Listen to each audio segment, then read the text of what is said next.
What are the limbs of yoga? So if it's not just asana, what are the other things, and sort of how do we put a structure to it? I've heard something about 8 limbs. Correct. So there are, you're absolutely right, Dr. Vij, there are 8 limbs of yoga, and each of these 8 limbs are equally important, other than the last limb about which we will talk about that. That's what is called the change of consciousness. We'll come to that. But the other 7 limbs is something that everybody can practice. So the first limb is yama, which means you certain basic protocols in life that you have to follow.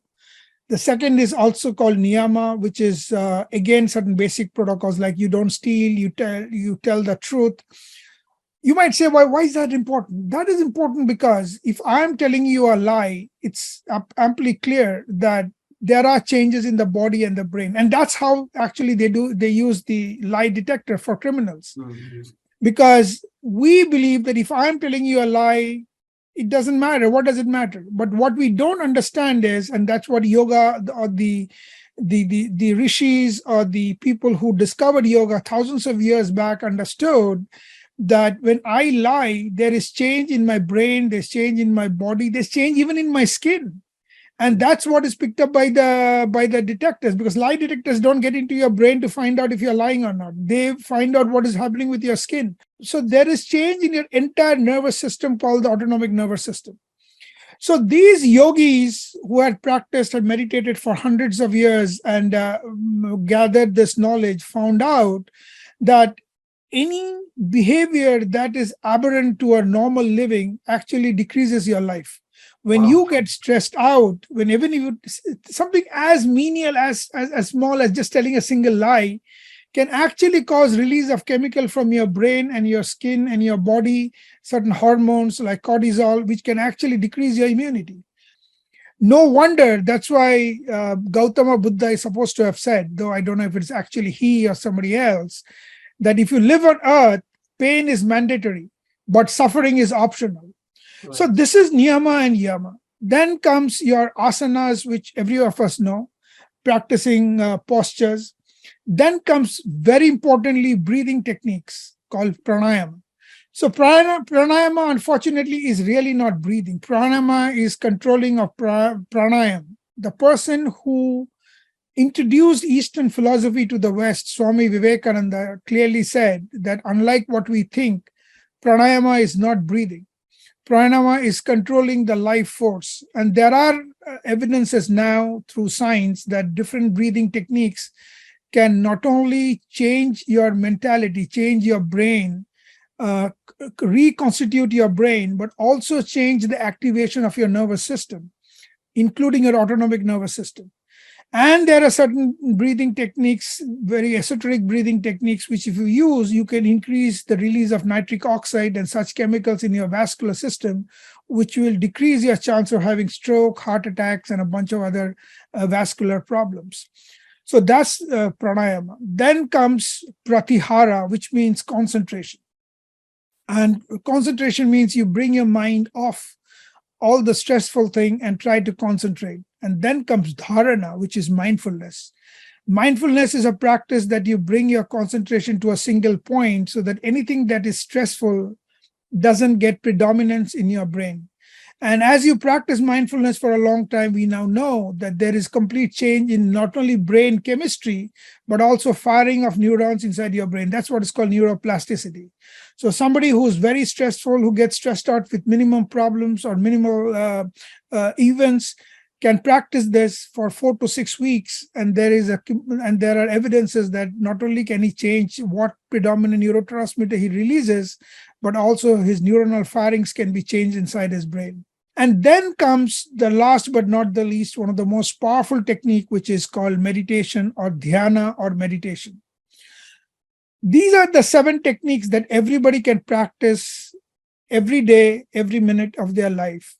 The last one is called samadhi, which in English language, the closest word I can have for this is called changing of your level of consciousness. So we exist in different levels of consciousness according to yogic philosophy.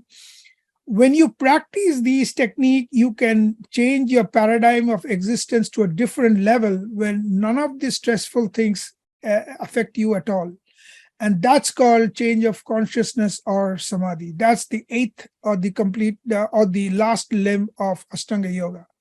So, in short, you can practice all the 7 limbs, which will lead to you reaching the 8th limb, which is a complete paradigm change in your entire existence and your interaction with the stressful world, which is the most important part, the most important effect of yoga as such.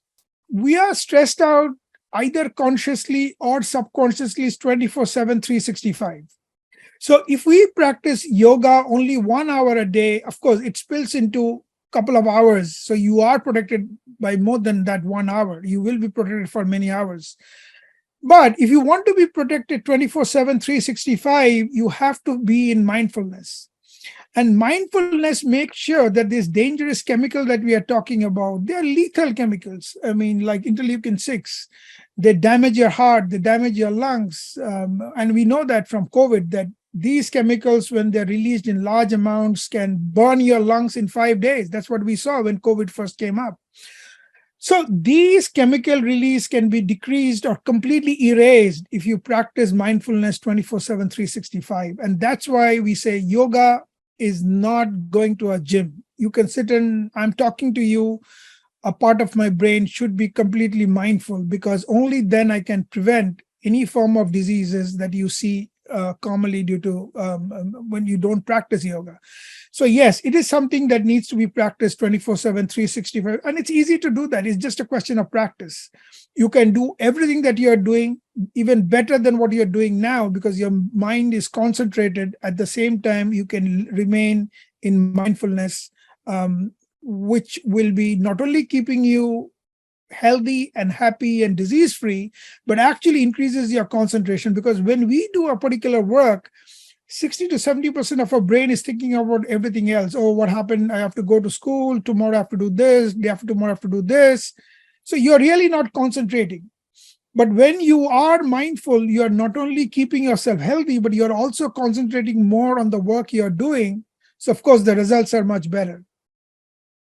I start with something little more easier, because being non-judgmental, I think, in my opinion, takes some time. It's not very easy to do, because not only should you be non-judgmental, but you have to be non-judgmental even at your subconscious level.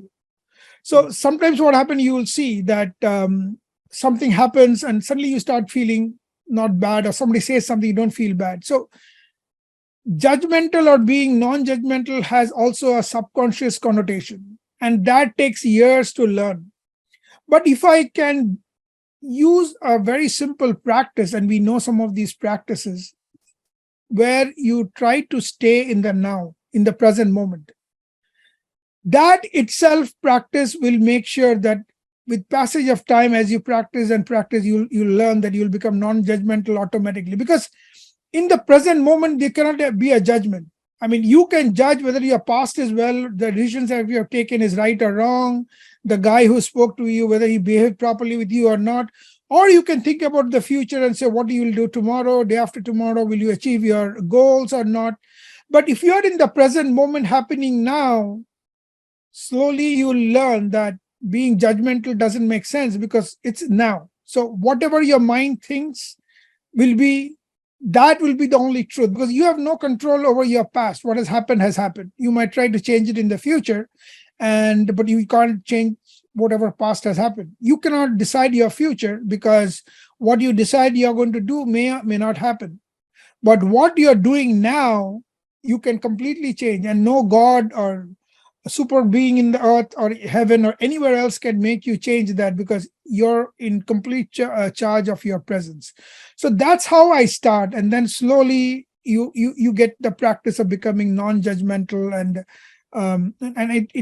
it's a couple of steps from there.